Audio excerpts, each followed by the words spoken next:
Hi folks, we've reached the end of Module 3. This week we covered how to use the TPAC and the SAMR filters, theories, approaches towards technology adoption in our courses, be they face-to-face and online. And this is really important because it's not just a matter of when we use technology, what we do in our classes, but we're in a larger environment, both that of our institution as well as that of with our colleagues, and there's funding, there's classrooms that we share, there's resources that we share. So sometimes what we look at in these models may not be as necessary or relevant for us, but sometimes in talking to other individuals.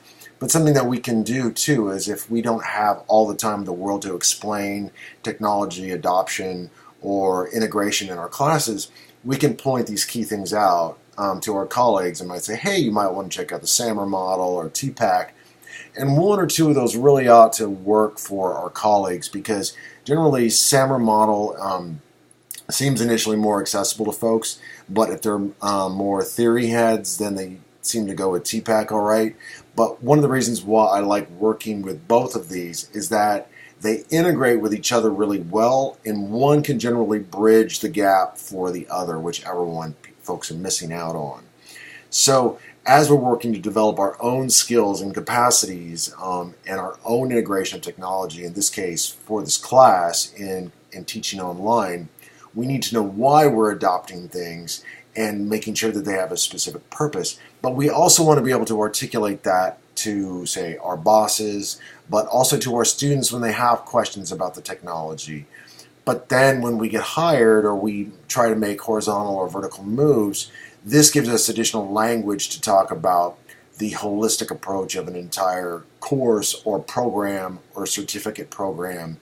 And that language, again, is useful. And when you have multiple vocabularies, you can address multiple audiences, and that really in the end is what a lot of this is about for me, is that it's not just what you do as best practices in your classroom, but it's how you're able to communicate and discuss what it is you're able to do. And when we can do that, not just with colleagues who are teaching, but if we can talk to administrators, if we can talk to practitioners out in the field, if we can talk to our students, if we can talk to other people who are voting on ballot measures, whether pro or con, we can speak about these things in a variety of ways and try to effectively engage and discuss with them, as opposed to if we just had one set of terms and that's it.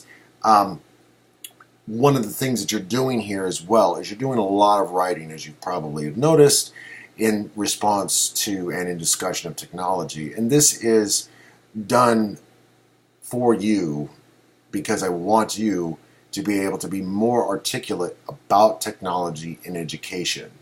And what I've found, and I've seen this in K through 12 and I've seen it in higher ed, and I know you've probably seen it, is they're like, hey, we have money, let's go buy this sparkly technology and, these people will use it. But we won't give them any training time, we won't give them any support, we won't really talk about the pedagogy or actually look at whether the technology we purchased is really relevant to the content or their learners.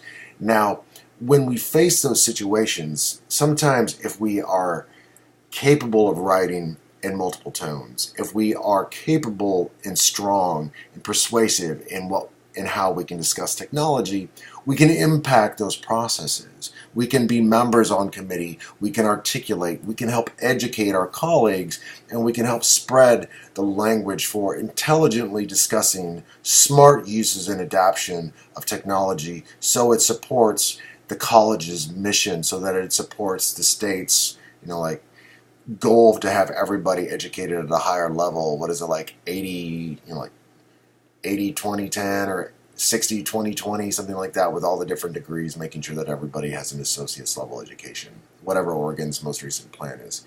When you talk about technology, you make it sound not just like we're spending money on these things because we're supposed to or the voters want to see new sparkly classrooms, but because when you get that smart board, or when you get that Camtasia software, or when you get ScreenFlow, you will use it in a significant, repeated, meaningful way that brings value and improved learning and retention to your learners and to your college.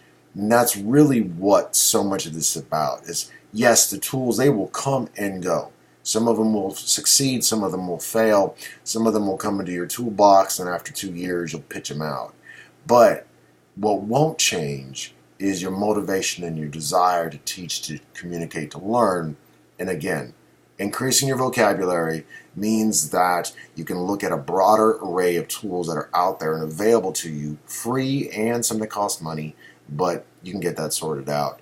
But if you know the kinds of tools that you're looking for, or you know the capacities or the affordances or the end product or deliverable or what problem it is you're trying to solve, that will get you to your solution much more quickly than saying, oh, I want to go try out this new tool. It'll be great.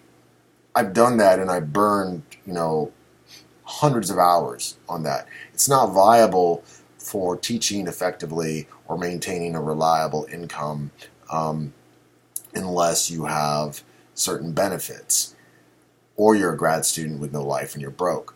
But if you're trying to effectively integrate technology, figuring out the problems that you want to solve, figuring out why and who, that will help you out. And once again, I'm over 6 minutes. Okay, hopefully this is useful. I'm going to try to stop making as many of these videos, but I need to know from you whether these are helpful or not.